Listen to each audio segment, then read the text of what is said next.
Olá, irmãos, graça e paz, que Deus abençoe vocês, amém? Mais um dia na nossa jornada do relógio de oração e hoje chegamos ao vídeo comentado de Romanos capítulo 7, amém? Paulo vai dizer aqui que nós estamos mortos à lei para servirmos a Deus em novidade de espírito. Louvado seja Deus. Como vocês sabem, o capítulo 6, 7 e 8 vai falar exatamente sobre a santificação, amém? É um processo pelo qual eu e você precisamos experimentar, amém? A justificação vai nos trazer uma posição diante de Deus. A santificação vai fazer com que esta posição legal se torne vital e viva na nossa vida, amém? Então, o cristão, ele é libertado da lei como meio da santificação, capítulo 7. Como a morte dissolve a relação matrimonial, assim a morte do fiel para com o pecado livra-o da lei, para que se una em matrimônio com Cristo. A relação com a lei expunham constantemente a condenação, porque exigia uma justiça que a corrupta natureza humana não podia dar. Isto não era tanto imperfeição da lei, porque a lei era boa, santa e espiritual. A falta estava na natureza carnal, que não podia cumprir os seus requisitos.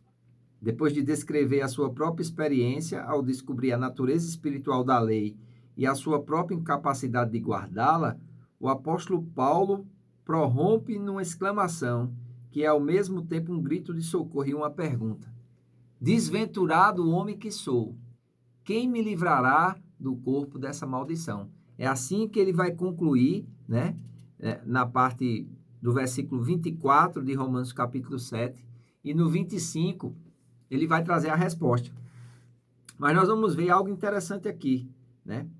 Paulo diz que enquanto a lei ainda cumpre sua função de nos guiar ao conhecimento dos padrões morais de Deus, estamos livres da escravidão da mesma como uma forma de justiça. Nós podemos observar o capítulo 6 e o versículo 14, diz, porque o pecado não terá domínio sobre vós, pois não estáis mais debaixo da lei. Por que nós não estamos mais debaixo da lei? Porque nós morremos juntamente com Cristo, mediante a fé.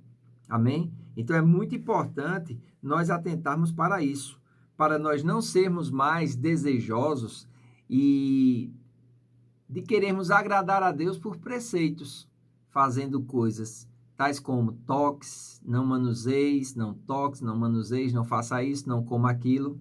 O apóstolo Paulo, escrevendo aos Colossenses no capítulo 2, ele vai dizer isso não tem poder nenhum contra a sensualidade, ou contra o desejo, vamos dizer assim, veemente, muitas vezes, que surge na nossa natureza carnal, de desagradar a Deus, de quebrar os princípios de Deus, mas sim por um entendimento e uma inclinação para a vida espiritual.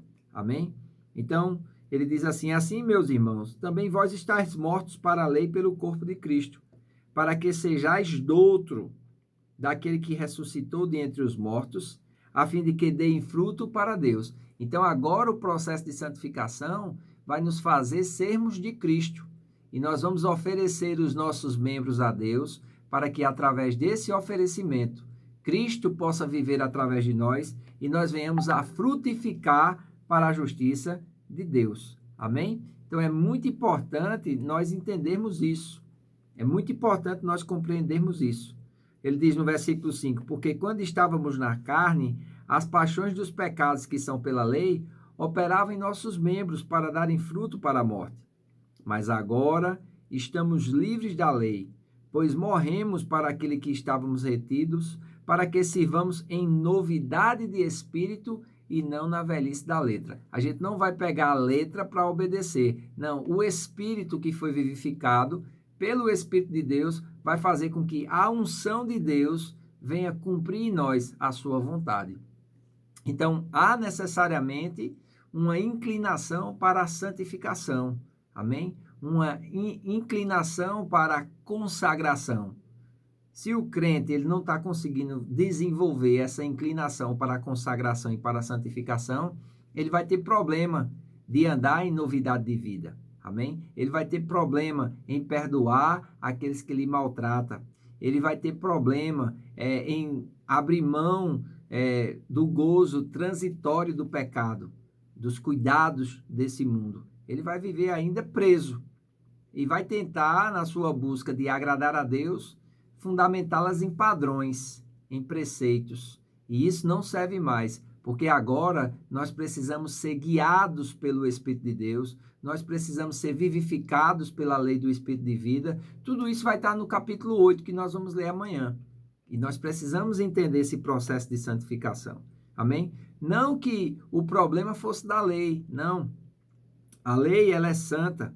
O mandamento, ele é santo, justo e bom, disse Paulo aqui no versículo 12 de Romanos capítulo 7. Porém, o problema era a natureza carnal, o problema era a morte espiritual. Porque na morte espiritual não tinha como eu e você, vamos dizer assim, desenvolvermos essa comunhão com Deus, desenvolvermos essa vida. Para que eu e você pudéssemos hoje desenvolver essa vida, nós precisávamos morrer, nós precisávamos ressuscitar. E isso aconteceu espiritualmente. Amém? Paulo diz que nós morremos juntamente com Cristo, ressuscitamos juntamente com Ele e estamos assentados juntamente com Ele nas regiões celestiais.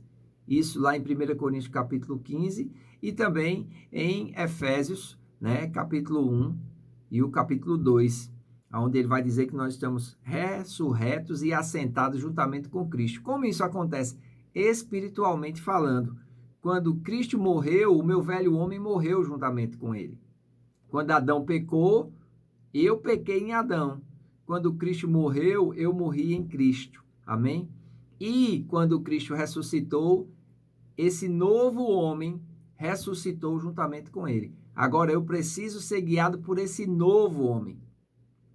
Paulo diz assim, olha, depois de eu haver pregado a vocês, eu mesmo reduzo o meu corpo à servidão, para que eu não venha a ser desqualificado. Quem é esse eu que reduz o corpo? É o Espírito que reduz a natureza carnal à escravidão. A escravidão de quê? A escravidão do Espírito. O Espírito agora é quem deve dominar. O Espírito agora é quem deve comandar. Está lá em 1 Coríntios capítulo 9.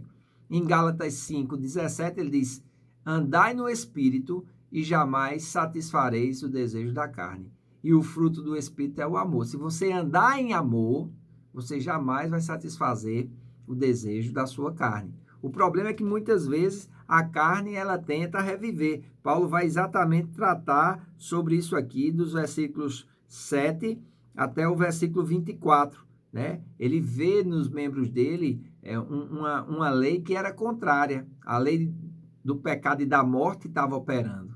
Mas quando ele se vê diante disso, em não querer fazer aquilo que ele não quer fazer, como ele diz aqui, olha, versículo 18, porque eu sei que em mim, aí ele vai corrigir, isto é, na minha carne, ou seja, na natureza humana caída, ele diz, não habita bem algum, porque no Espírito já foi resolvido, o Espírito já foi recriado, ele já recebeu um novo coração, mas ainda tem a carne.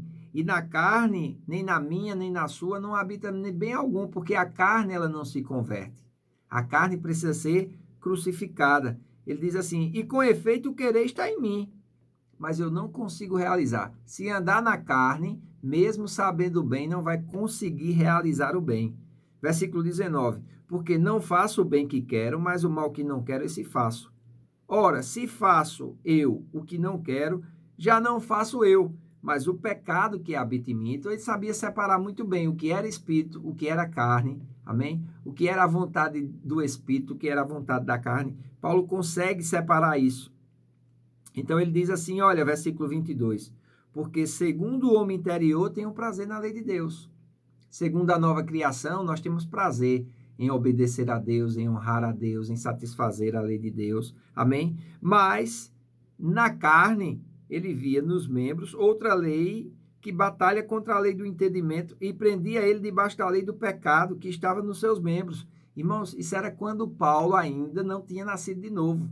Então ele vai bradar, ele vai estornar aqui, vai dizer, miserável homem que sou, quem me livrará do corpo dessa maldição? E o versículo 25 ele dá a resposta, quem nos livra é Jesus Cristo. A fé em Jesus Cristo nos torna novas criaturas. Ele diz: dou graças a Deus por Jesus Cristo nosso Senhor.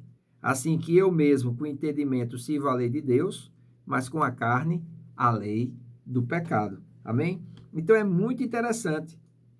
Este corpo da morte, esta figura de linguagem, é sobre uma pessoa acorrentada a um cadáver da qual ela não podia ser liberta. Desesperançada, ele diz assim, da libertação. Mas o desespero cede lugar a uma declaração de vitória. Não porque a batalha para, mas porque a força humana é superada pelo poder do Espírito Santo. E sobre isso eu tenho mais para falar amanhã, quando nós estivermos comentando o capítulo 8 de Romanos. Amém? Que Deus te abençoe. Hoje à noite nós temos o nosso culto da família e eu quero convidar a você a estar conosco. É importante nós entendermos que precisamos aprender a palavra de Deus. Nem só de pão viverá o homem, mas de toda palavra que procede da boca de Deus, disse Jesus. E hoje à noite, na Casa do Oleiro, 20 horas, nós temos nosso culto da família. Eu quero convidar você a vir juntamente com a sua família, seu cônjuge e seus filhos, para estarmos juntos, aprendendo ali a respeito de como deve ser o ambiente no lar, a honra que deve haver na relação entre marido e mulher e desfrutarmos da dupla honra que Deus deseja derramar sobre as nossas vidas neste ano de 2020. Um grande abraço, Deus te abençoe, que você tenha um bom dia, em nome de Jesus.